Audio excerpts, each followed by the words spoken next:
Halo, Assalamualaikum warahmatullahi wabarakatuh. Perkenalkan, nama saya Soimah Amaliatun Silmi. Saya adalah salah satu mahasiswa IKIP Siliwangi Prodi Matematika. NIM saya 17510122. Nah, pada kesempatan kali ini saya akan memaparkan skripsi saya yang berjudul Pembelajaran Daring pada Materi Persamaan Linear Satu Variabel untuk siswa SMP kelas 7 di MTS Ibnu Sina Soreang. Nah, langsung saja yang akan kita bahas kali ini adalah 5 poin inti, yaitu latar belakang, tujuan penelitian, metode penelitian, hasil dan pembahasan, dan kesimpulan. Nah, latar belakang. Jadi yang melatar belakangi saya mengambil judul tadi yaitu pembelajaran daring materi PLSP di MTS Ibnu Sina Soreang itu adalah pertama karena adanya peralihan sistem pembelajaran tatap muka yang asalnya tatap muka ke pembelajaran daring. Kemudian yang kedua, adanya penurunan prestasi belajar matematika siswa SMP kelas 7 di MTS Ibnu Sina Soreang. Dan yang terakhir adalah pentingnya materi PLSP dalam kehidupan sehari-hari untuk dipahami. Nah, ini adalah yang melatar belakangi saya mengambil penelitian dengan judul Pembelajaran Daring pada materi PLSP siswa kelas 7 MTS Ibnu Sina Soreang. Nah, tujuan dari penelitian ini adalah untuk menelaah 1. Skenario dan implementasi pembelajaran daring materi PLSP pada siswa kelas 7 di MTS Ibnu Sina Soreang. Yang kedua, untuk menelaah respon guru dan siswa terhadap pembelajaran daring materi PLSP di kelas 7 MTS Ibnu Sina Soreang. Yang ketiga adalah untuk menelaah kesulitan-kesulitan apa yang dialami siswa dalam menyelesaikan tugas-tugas pada materi PLSP di kelas 7 MTS Ibnu Sina Soreang. Dan yang terakhir adalah untuk menelaah kendala-kendala apa yang dihadapi guru pada saat melaksanakan pembelajaran daring materi PLSP di kelas 7 MTS Ibnu Sina Soreang. Nah, kita langsung saja ke metode penelitian. Jadi, metode penelitian yang saya gunakan untuk penelitian kali ini adalah deskriptif kualitatif, yaitu di mana nantinya hasil dari penelitian yang saya lakukan itu akan disajikan dalam bentuk deskripsi atau berupa uraian. Begitu. Nah, untuk subjek penelitiannya yaitu siswa SMP kelas 7 di MTS Ibnu Sina sebanyak 15 orang.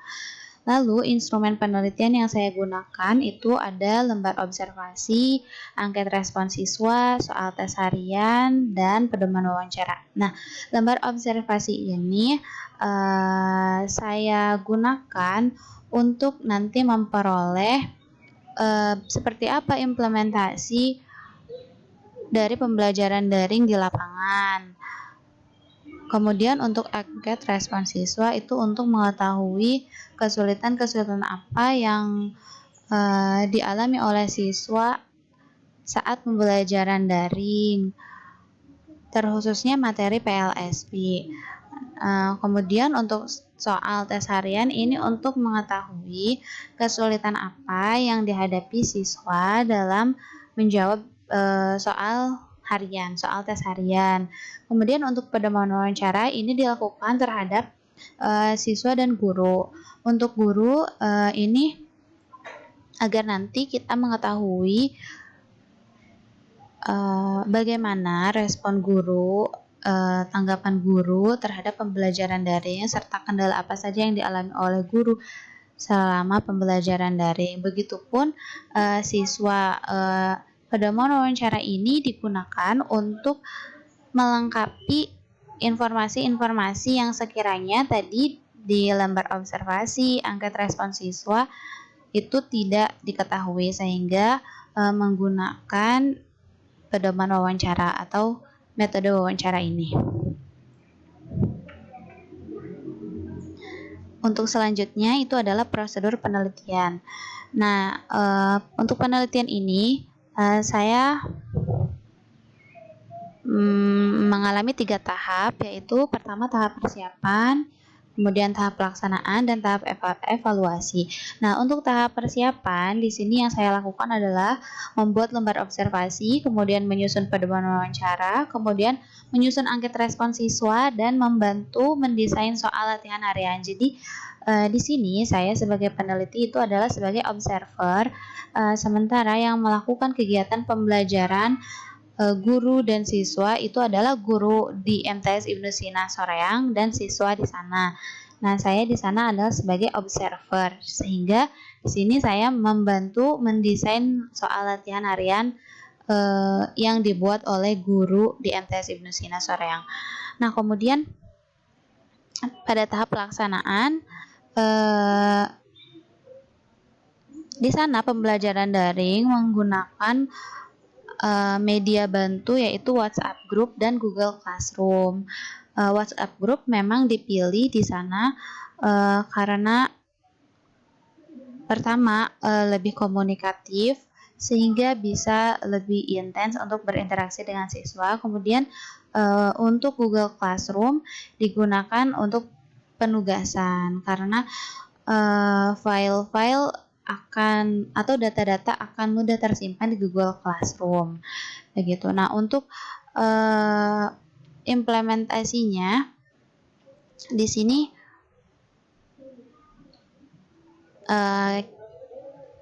melalui empat pertemuan. Jadi pada penelitian ini itu ada 4 pertemuan pembelajaran daring. Nah, medianya tadi adalah WhatsApp Group dan Google Classroom. Nah, kemudian tahap ketiga adalah tahap evaluasi. Nah, pada tahap ini siswa mengerjakan soal tes sebanyak 5 butir. Nah, ini dilakukan untuk mengetahui sejauh mana pemahaman siswa terhadap materi. Tuh. Nah, untuk selanjutnya ini ada hasil dan pembahasan. Nah, untuk pertama ini adalah implementasi pembelajaran. Di sini terlihat persentase keterlaksanaan pembelajaran itu rata-ratanya mencapai 51,17. Menurut skala Likert ini mencapai kategori bagus atau baik.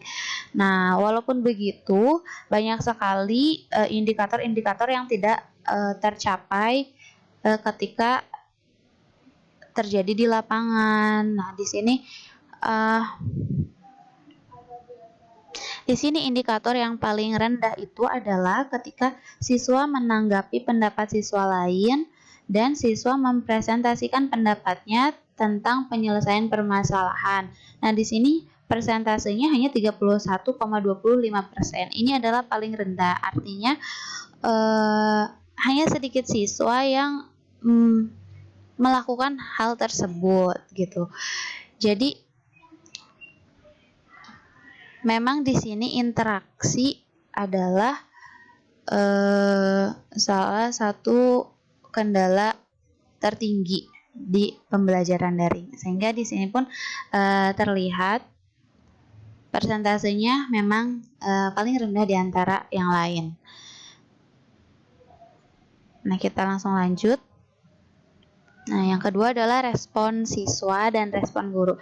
Di sini respon siswa itu didapatkan dari angket respon melalui Google Form. Nah, terlihat di sini ada diagram lingkaran. 66,7% siswa dari 15 siswa itu menyatakan respon yang negatif. Maksudnya respon negatif di sini adalah mewakili ketidaksetujuan dari adanya pembelajaran daring. Artinya mereka sebetulnya lebih memilih pembelajaran dilakukan secara tatap muka gitu. Nah, kemudian untuk respon guru di sini didapatkan dari hasil wawancara dengan guru. Nah, guru di sana menyatakan bahwa pelajaran matematika lebih cocok dilakukan secara tatap muka. Nah, dari sini kita dapatkan bahwa respon siswa dan guru itu negatif terhadap pembelajaran daring.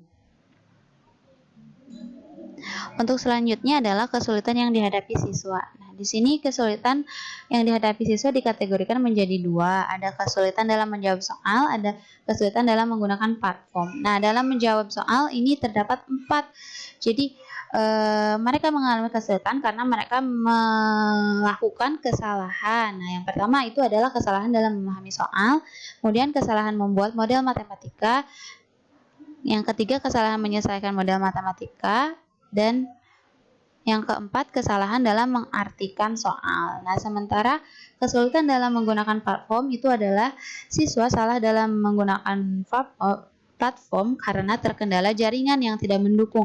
Jadi, ketika jaringan tidak mendukung, akhirnya siswa tidak hanya menggunakan satu platform yang memang disarankan oleh guru, semisal dalam mengirimkan jawaban, siswa harus menggunakan Google Form. Ternyata jaringan tidak mendukung, jadinya siswa mengirimkan hasil latihan itu melalui WhatsApp group. Nah, ini adalah salah satu kesulitan yang dihadapi siswa dalam menggunakan platform, yaitu tadi karena sebabnya karena terkendala jaringan.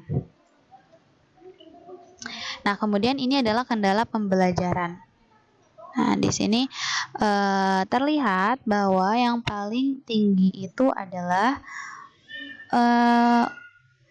komunikasi antar siswa dan guru terbatas sehingga sulit untuk berdiskusi. Nah, ini yang biru ini adalah sangat setuju dan yang hijau ini adalah setuju. Jadi ini karena dua-duanya seimbang, ini adalah indikator tertinggi yang dia rasakan oleh siswa-siswi di MTS Ibnu Sina Soreang. Nah, kemudian sekarang kita masuk ke kesimpulan. Nah, di kesimpulan ini akan ada 4 poin utama. Nah, yang pertama adalah skenario dan implementasi dari pembelajaran daring materi PLSP pada siswa SMP kelas 7 di MTS Ibnu Sina Soreang menunjukkan belum sesuai dengan skenario dengan yang disusun oleh guru dan peneliti. Nah, namun masih dikategorikan baik karena persentase keterlaksanaannya 51,17%. Nah, jadi implementasinya belum sesuai. Nah, kemudian yang kedua adalah respon siswa dan guru terhadap pembelajaran daring yang diperoleh dari hasil wawancara serta angket itu menyatakan negatif. Pernyataan negatif ini adalah pernyataan yang mewakili ketidaksetujuan terhadap pembelajaran daring. Nah, siswa dan guru lebih memilih pembelajaran dilakukan secara tatap muka. Untuk poin ketiga adalah kesulitan yang dihadapi oleh siswa itu tadi dikategorikan menjadi dua. Yang tadi kesulitan dalam menjawab soal itu terjadi karena kesalahan yang dilakukan siswa. Yang pertama, kesalahan dalam memahami soal, yang kedua dalam membuat model matematika, yang ketiga dalam menyelesaikan model matematika, dan yang keempat adalah kesalahan dalam mengartikan soal. Nah, kemudian kesulitan kedua yang dihadapi oleh siswa adalah saat menggunakan platform. Nah, ini terjadi gangguan jaringan sehingga siswa tidak dapat mengakses materi dan mengirim lembar jawaban latihan pada Google Classroom. Alhasil siswa mengirimkan latihan soal itu pada WhatsApp group gitu. Nah, kemudian yang terakhir adalah kendala-kendala yang dihadapi guru pada pembelajaran daring materi PLSP. Pada umumnya adalah dalam interaksi dengan siswa. Nah, interaksi dengan siswa itu menjadi terbatas sehingga akan mempengaruhi pemahaman siswa terhadap materi yang disampaikan. Nah, kendala lainnya adalah sulit mengontrol dan mengondisikan kehadiran siswa. Banyak siswa yang tidak mengirimkan tugas. Hal ini terjadi akibat menurunnya motivasi dan minat siswa dalam belajar. Nah, begitu. Itu tadi pemaparan dari saya. Cukup sekian. Wassalamualaikum warahmatullahi wabarakatuh.